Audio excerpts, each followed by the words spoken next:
Chapter 32. Sasha crashed through the flaps of the security tent, winded from the run. As she punched her combination to the safe's keypad, she forced herself to try to calm the fuck down. Then, Sasha pressed her sweaty thumb on the glass square next to the keypad. It flashed once, and the door popped open. Inside, she found a titanium case and opened it. Carefully, she pushed the specimen jar into the foam insert and clicked the case shut, the electronic lock spinning. The weatherproof seals and integrated GPS chips guaranteed the contents wouldn't get lost or contaminated, even if someone removed it from her arm. Don't think about that dark shit. Keep moving. She stared at the diplomatic pouch label on the side, which she had paid a pretty penny for. Hopefully, it would ensure that no officials would be able to steal her treasure, not without serious ramifications at the very least. No chance of loss or theft. It's safe, Sasha. You can rest soon, but not yet. She had spent months on the design alone. As she marveled at her engineering, Emily finally caught up with her. Damn it, you beat me. Why'd you come over here? What's all this gear for? What are you doing? As Emily bombarded her with a nitrous-fueled interrogation, Sasha clicked the handcuff connected to the case to her left wrist. The gear's for getting us to that rooftop, Sasha answered, moving swiftly to the number pad on the armament cage. And entering another code, the steel mesh door popped open. She seemed to run some numbers, moving her reaching hand away from the assault rifles. Instead, she pulled out a 9mm semi-auto pistol and stashed it in the small of her back. Grabbing a second one, she slammed the door shut with an elbow. What the flaming fucks? Emily said, recoiling at the sight of the guns. Apparently, this expanded reality of theirs was moving way too quickly in a sinister direction. Sasha tossed Emily the second gun, the dim light glinting off its metallic, shifting geometry. It spun slowly in dilated time, like a deadly, mesmerizing diamond. But at the exact right moment, Emily's hand instinctively reached and applied the precise amount of force needed to equalize the gun's momentum. A perfect subconscious catch. The realization of that superhuman feat, albeit drug-induced, poured a gallon of adrenaline into her already nervous body. Years of bowing and servitude to systems Emily knew were corrupt, and in which she had deferred to inferior ideologies and strategies, seemed irrelevant in the wake of what she was in this moment. Despite the raw power coursing through her being, she placed the gun on the table. Not out of fear, but out of recognizing the dark road she just couldn't go down. Not in Remain herself, whoever the hell that was. I don't do guns.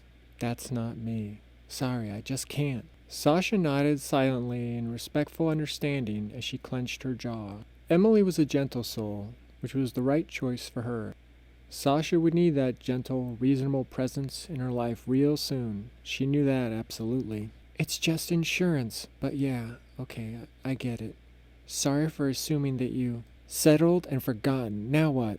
Emily prompted. The nitrous chew was like a bicycle in her gut that needed pedaling, or in this case running, to stay upright. Now we leave. Locking this case signaled the chopper pilot. We have to haul ass to the pickup site. Okay, yeah, so we get the others, but what about all this gear? We just abandon all the supplies, tents, the camp, all of it? Emily asked.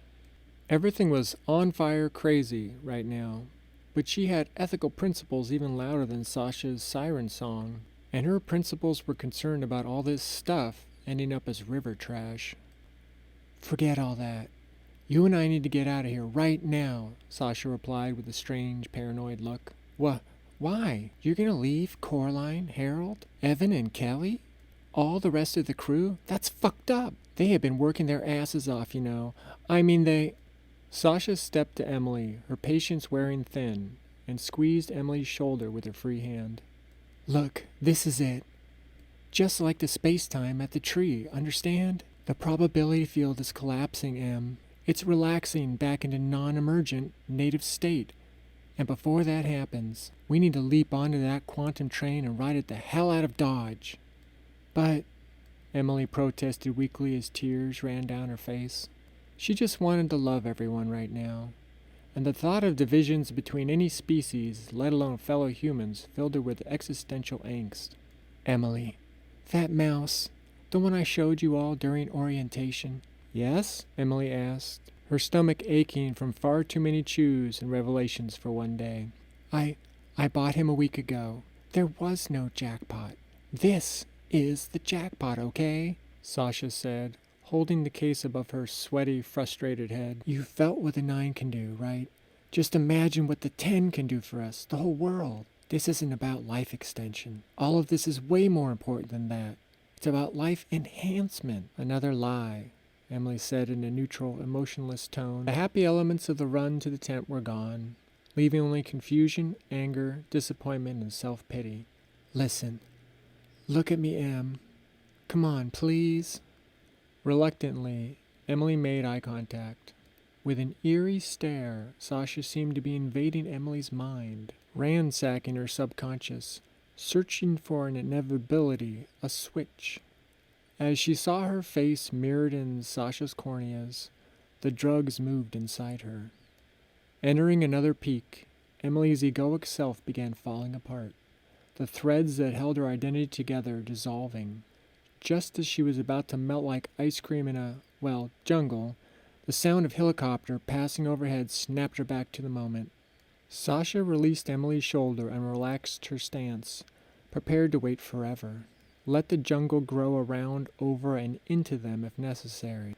With Sasha's silent stillness, Emily recognized the ultimate questions being asked of her. Do you, Emily, want to be standing on that rooftop with me years from now? Do you want to be that rare caterpillar who finds a sacred tree and becomes a cosmic butterfly?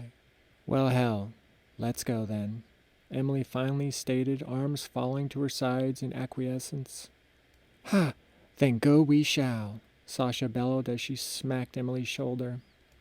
In an instant they were running again, Sasha leading the way through the brilliant, pure jungle air.